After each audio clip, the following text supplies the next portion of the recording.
York up to Halifax, and all of a sudden it starts lurching about, now either he was at the controls or he was flailing and hitting the controls. I think the first officer did a great job taking control of the airplane, getting the captain removed from the seat if he's having a full-on seizure, right, to make sure he gets medical attention, but he also doesn't do something to the airplane as well. And then all the communication, all the flying, everything, and a divert into Boston, because there's a lot involved in a divert. So when you get that first message that there's an emergency divert coming your way, walk us through what the first few steps or all the steps are in that procedure. So I think the first thing we're going to try and ascertain is why. Why are you diverting?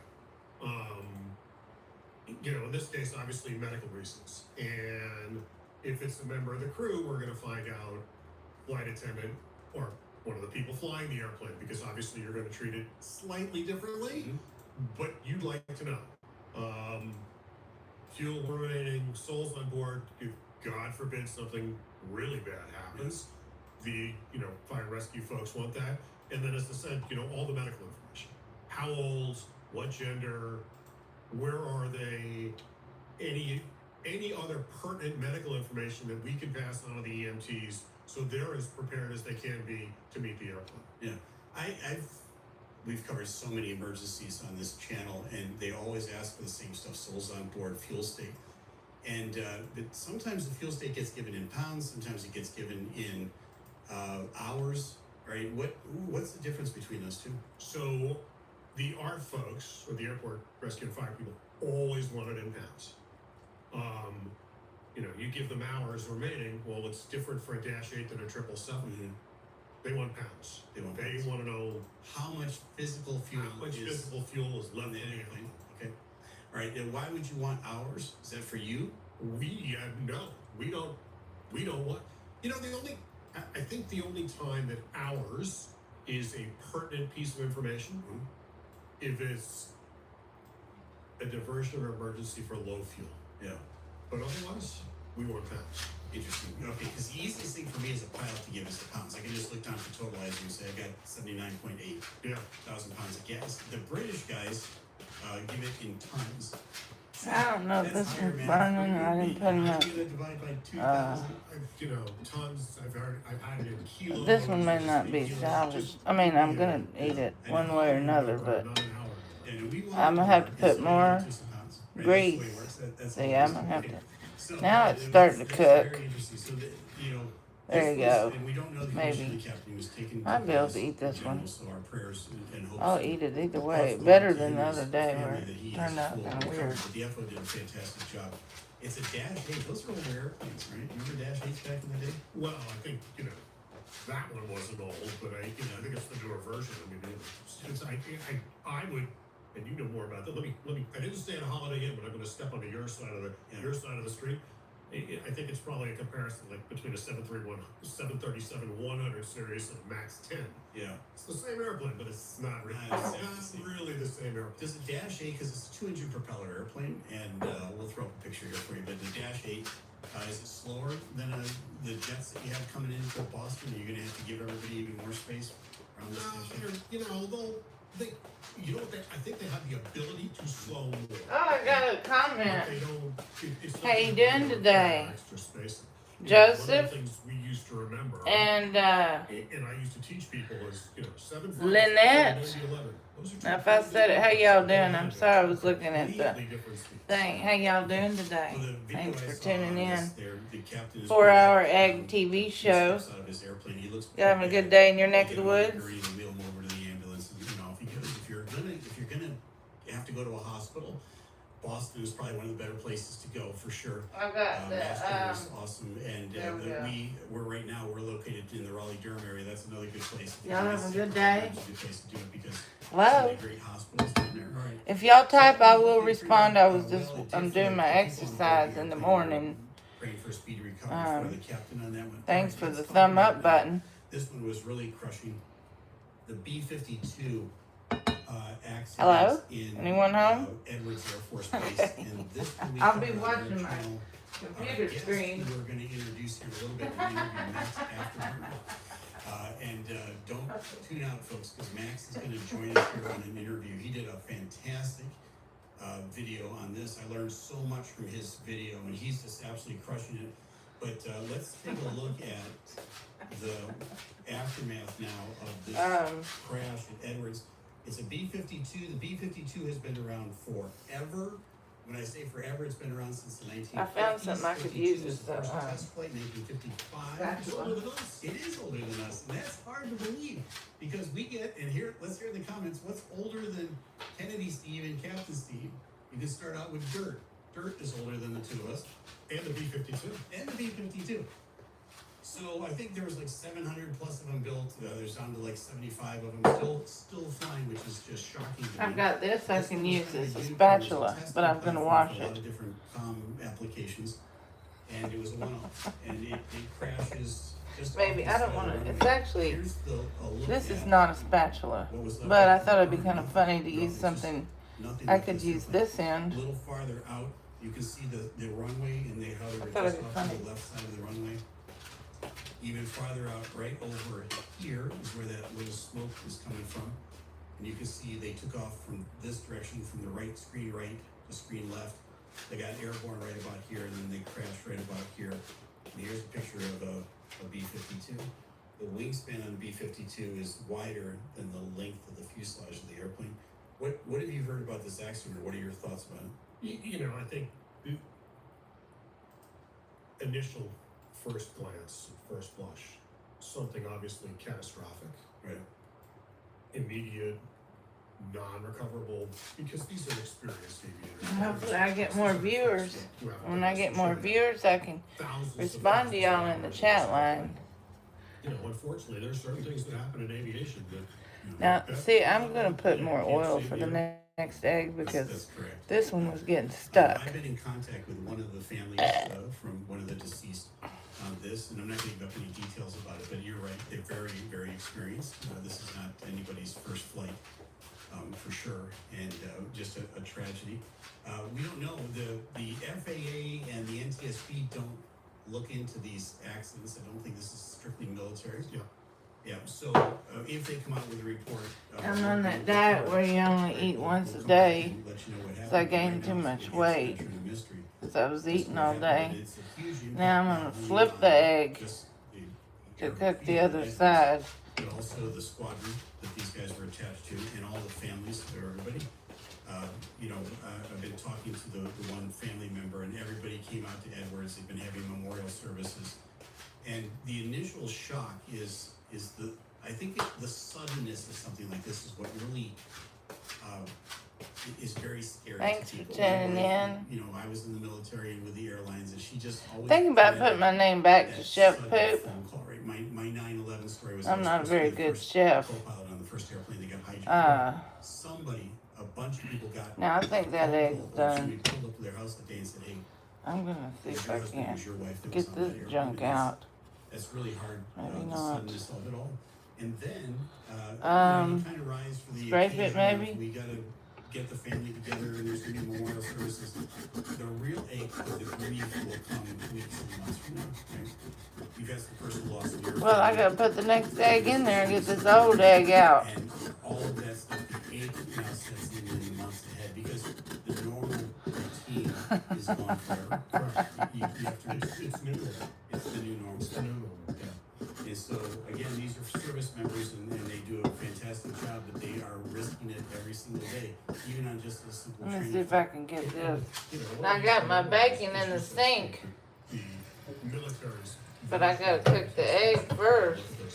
And similar to the NTSB and the FAA, they delve into these incidents and accidents, not the fire. I got to get that egg out of there so I can cook a new egg. You see these things on the news, everybody's trying to find, the bright shiny penny that you can lay on. You can tell it's They're still trying to hot. find out why it happened, so it doesn't happen again. Correct. Right. Yeah, the news has a different set of priorities. Absolutely. One of the things I'm just absolutely amazed about aviation in general is what a transparent industry I don't have is. anywhere to put my bacon. Very different from a lot of other industries. I worked for While I wait for a surgeon. to cook the And eggs. he was trying to bring checklists, aviation style checklists into the operating room. Hello, That industry ball is not deep. as transparent as you would hope it would be. A lot of lone wolves and lone rangers there. I'm gonna put more Aviation, if you're making grease this because I think it at needs least to my have airline, more I could fill a grease. form after I was done, and the FAA would look at it. If I got accepted into the program, I wasn't liable. All right, they wanted to know what caused this, so to make sure it doesn't happen again.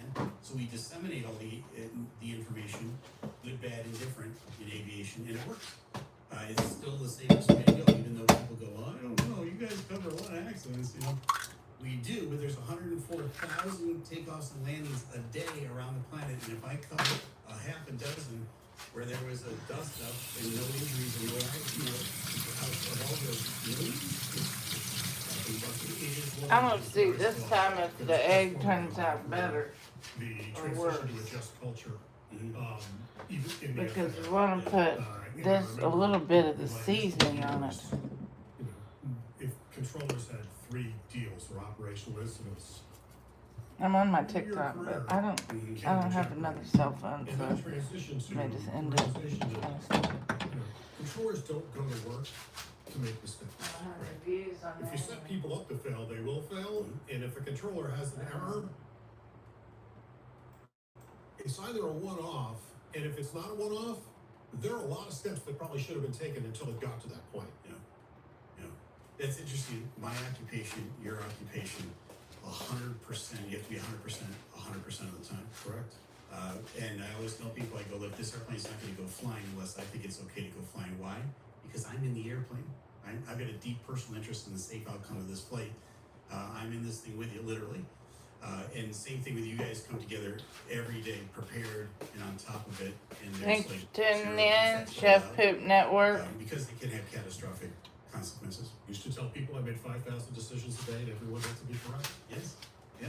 100%. Tell your wife that, right? Yeah. There you go. I don't make those decisions in front of her. All right. Well, again, our hearts and prayers go out to the folks out there at Edwards. And more on this if we get any more details. All right, the final one is now these skydiving airplanes. A Pilatus airplane, it's a nice little airplane. I'll show you a picture here at the end. It's got a great big door at the back. It's perfect for skydiving. And a lot of these operations are around the country. They're for-profit businesses. They try to get people up in the air. They throw them out of a perfectly good airplane. They get their thrill as they parachute down to the ground. For the most part, very safe operations. Well, we've not had just one, but 2 now. Well, you know, I'm on a diet, of these small airplanes crashing so right after takeoff. The one that I'm just gonna happened eat a the couple days ago egg in at France 11. I is can't a eat real before head 11. scratcher. Same sort of thing. They think they lost an engine. The airplane does a knife edge, just like this one in Butler, Missouri. Everybody on board is killed. And you know, the emphasis for my pilot buddies, especially the I'm gonna senior try to guys, do the is 1 meal a day when diet, you but have it's to take very off hard to below do. the I'm nose, too fat. I I know can't it's stand it. I mean, counterintuitive, I but you look want bad. some lift over those wings, So so you have a little bit of say of where I'll you're probably gonna be ditch this doing some airplane. cooking But if you try to for put tomorrow's back, meal roll off with that engine after I trim, eat my you're breakfast at gonna- 11. That airplane's gonna become a coke machine. It's just gonna, you have no control. This over time where I should cook so right here's- because here's it's one picture. gonna be the This is on perfect from egg. I Butler, put Missouri. enough This grease is in there. I highway cleaned out the across old the egg that was I think they stuck were trying to land on it. I on the think the airplane bottom. was just out of But I'm not control. gonna touch it until I think it's ready to This is turn. the big old square door in the back. And I don't know if I'm ever gonna do it. It's kind of a bucket list thing. Have you ever jumped out of an airplane? Not a chance. Yeah, perfectly good airplane. Not a chance. Yeah.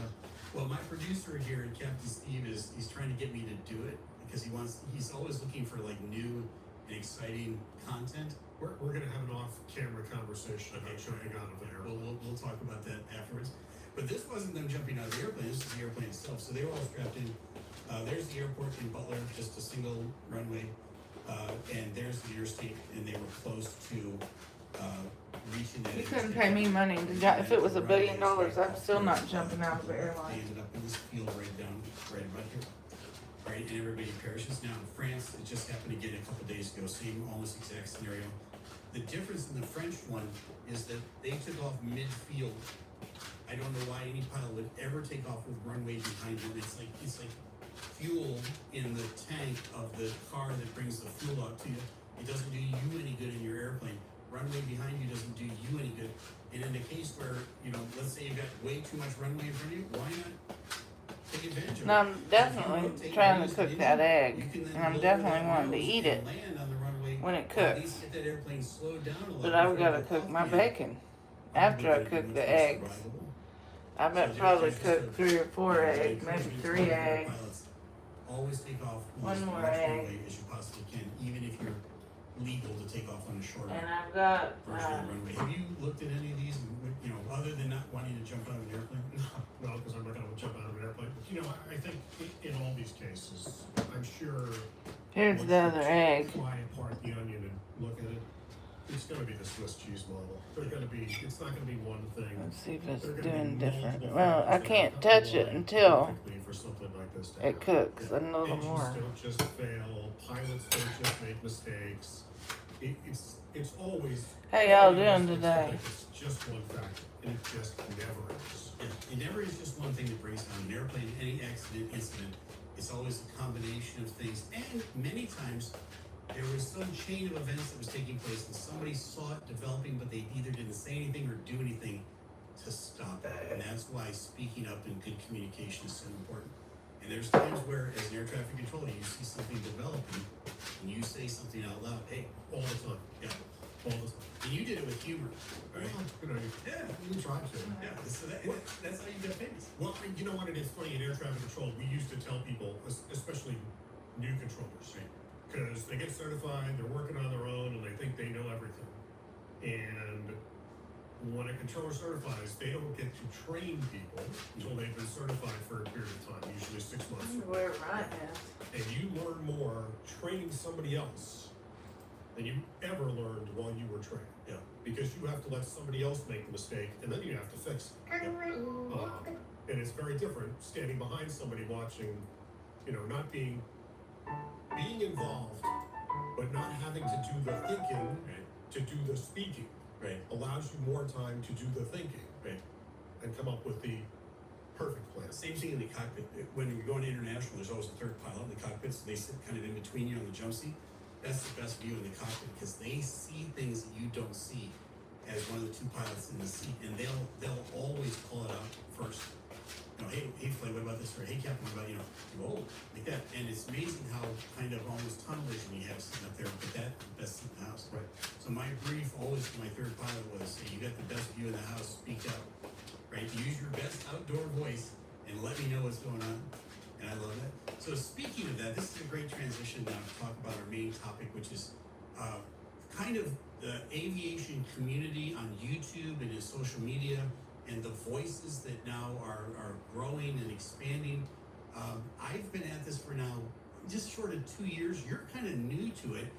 And our audience they're not new to you as a person, but they're new to you as a face. Right. Okay? And so a lot of you in the comments over the past couple of years have been saying, hey, you ought to hook up with Kennedy Steve. Well, folks, your wish came true. He's right here. So, Steve, take us on the journey. Where the heck have you been? So, I went through the mandatory retirement thing at age 56, which is coming up on 9 years ago. Yeah. I took a year off after work, and then I worked for 5 years at a terminal at JFK, managing their ramp operations, and then retired again. Mm-hmm. And I've enjoyed my last 18 months, 24 months of retirement. Yeah. And then got hooked on your videos. Okay. And, I reached out to the legend, the Captain Steve, and we got together and, I think we both realized that, in this space, lots of pilots, lots of aviators, nobody from my side of the equation. Nobody. And you get, there are a lot of air traffic control incidents that get talked about. Yeah. But you look at it from the perspective of being in the cockpit, what the pilot sees. And we obviously see things differently because, I was the one who lived it. Yeah. So I'm hoping to provide a fresh perspective and a different perspective Yeah. to events and topics like that. Yep, that's fantastic. And we found you living in that freeway overpass underneath of it. And Bridge troll. yes, Bridge troll. Bridge troll. So a lot of you reached out via the comments and said, hey, you ever heard of Kennedy Steve? You should get hooked up with Kennedy Steve. And we were looking for you.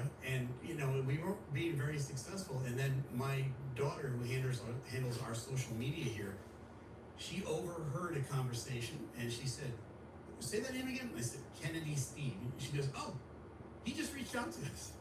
So she went back through her feed. She said, "This is the guy right here." He said, "Hey, if you ever want to do anything together." So one thing led to another, and here we are. You've got your own channel now. Yeah, I do. The Kennedy Steve channel. We're starting a second Captain Steve channel, which is called Ask the Captain.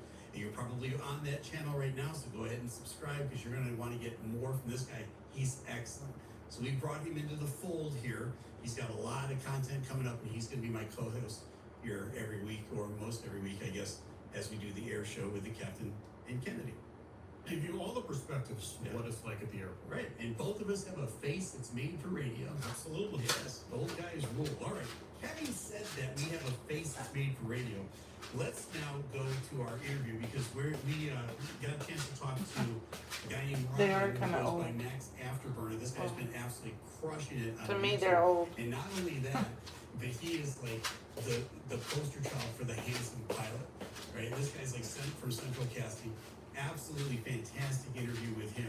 He's been just knocking. I don't out say the my park. age, You but wanna I find certainly out don't feel my really what age, he but, thinks about you the know. voices in this space and maybe Let's some see of his it. ideas I'm on, trying to not where it where gets influencers stuck. from this I don't space want that egg to be actually stuck on the influence pan because then I have to policy, scrape it. Washington D.C. and other places. See Let's what do I the mean? interview with Ryan from Max Afterburner. Now that one looks a little better on the side, but I don't think it's cooked enough to turn. That's All right, we're joined by Ryan of Max Afterburner. Ryan, so glad you could join us here today. How you doing?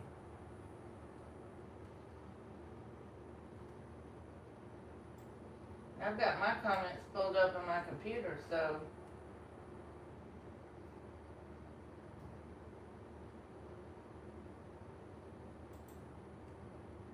Hey John, it worked? It worked, dude. I told you it's legit. 29,000. I used this business loan program and I was shocked when I was approved for a $65,000 loan. Welcome back to another Bear With More episode. If you're new to the channel, please subscribe.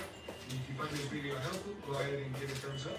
And without further ado, let's put another roulette strategy to the test. All right, good morning, guys. Let's get right into another profitable roulette strategy here on I can't flip that egg until it cooks more because it's gonna get stuck. The bankroll for it is $826. We're starting bet of only $7. And speaking of win chance, let's go ahead and check out the chance meter and see what our odds of winning are. So it looks like we have 83.9% chance of winning, guys. I like that. Let's go ahead and close this. Place our bets. We start off with $1 units. Straight up bets on 1, 4, split 2 and 5, 9, 12, split 8 and 11, and the 0 and double 0. This is what it looks like. Win chance. Let's go ahead and spin. As always, I'll let you know how to deal with losses, wins, and everything between. We start off with 21. That was a loss, no problem. Let's go ahead and rebet and move on to level 2. Straight up bet on 13, 16, split 14 and 17, add $1 to the 0 and double 0. Now we double up. Let's level 2 and spin. Oh, that's Let's a cool get a looking nice big system. win right away, guys. Okay, that's 8. $14, we'll take that. We're up 7. Rebet and spin again. We're setting profit goals of $20 increments. And that's a 6 block. And that was a loss. No problem. Let's go ahead and rebet and proceed. Level 3. These are each $2. So 2, 2, split 20 and 23. Add $1 to the 0 and double 0 and spin. This will be level 3, guys. Okay, that's a 23. $7, we'll take that. Rebet and spin again. Again, our profit goes of $20 increments. And that's a 14, $7. And let's hit one of those straight up bets. 8. All right, currently we're up $6. Rebet and spin again. Going for $20. Well, that was Okay, 8 is really hot. I watched this other guy. Think he has better, interesting roulette methods. If I can remember it.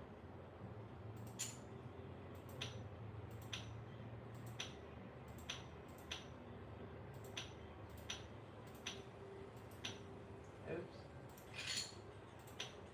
I just watch his show and then I use my free roulette strategy counter to check to see what 16. I just do it. This is a hobby. It's not for real money.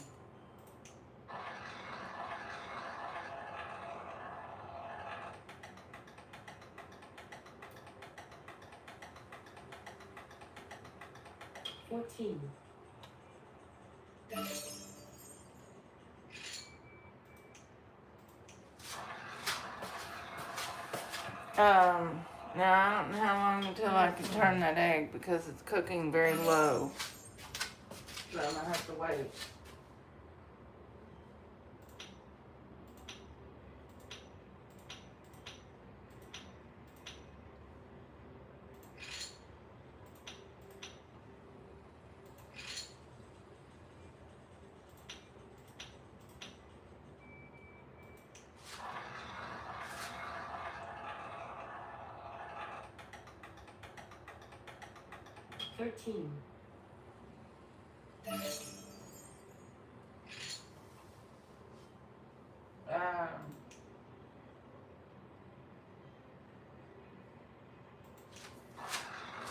I did get up to, I got up to $13,000, but it's not real money. Just for fun. Just like a video, it's just playing a video game.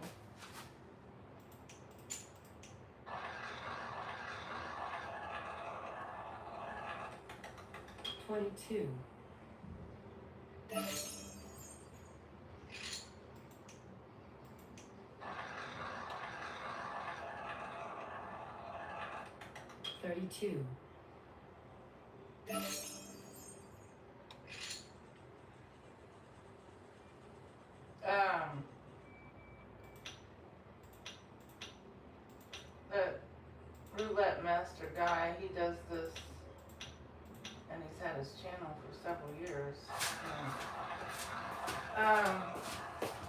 The only thing I don't like what he doesn't do, I'm sure they have some kind of simulator. If you have a roulette strategy, you put it in the simulator and test it.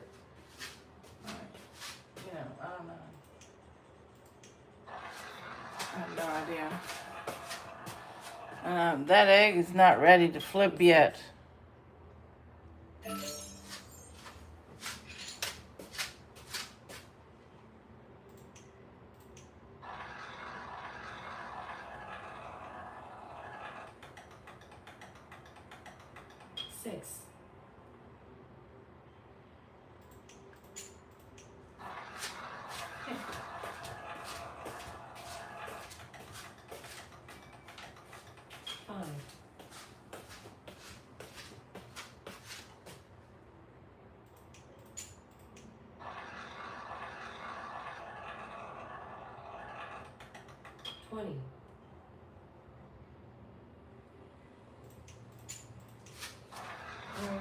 Always do this. Well, I did do one system where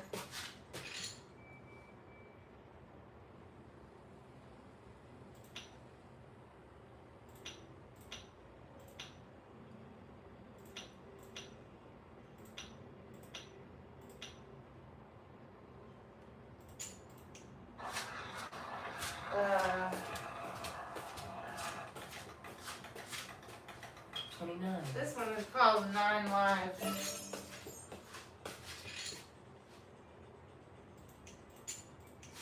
9 Lives system.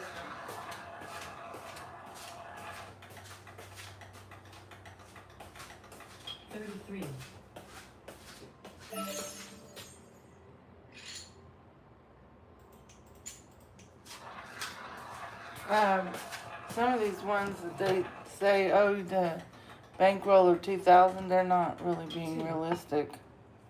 Now, I don't want this egg to get caught on that pan in the bottom. So I'll have to let it cook a little more.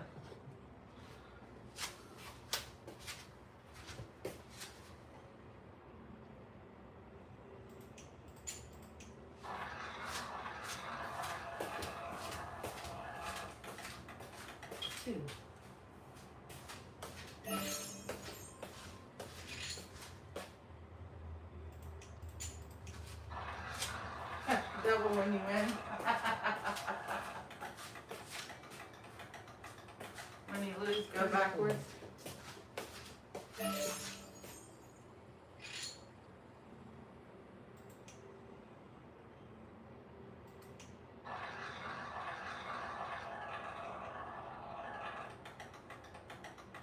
29.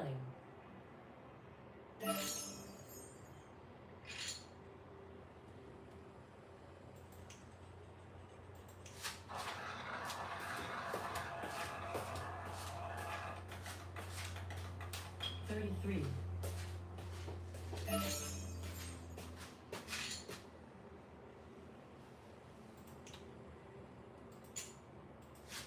If I don't win on this one, that's great. Double when you win, if you lose, you go backwards. 25.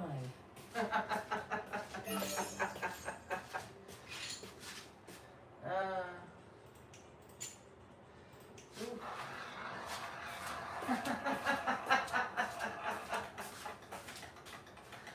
$31.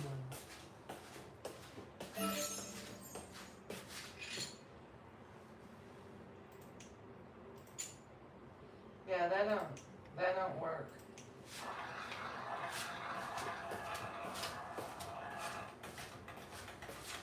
Uh, 15. well, you could do. Alright, let me. 5. I just make up random stuff, not real money, it don't matter.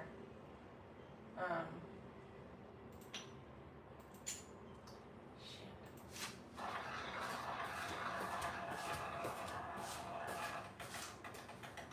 28. Alright, now, I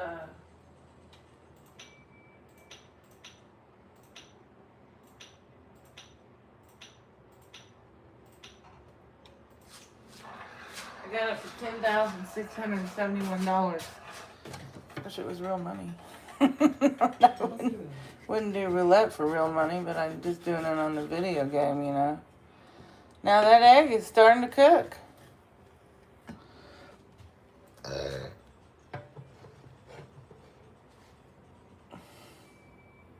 see if I can get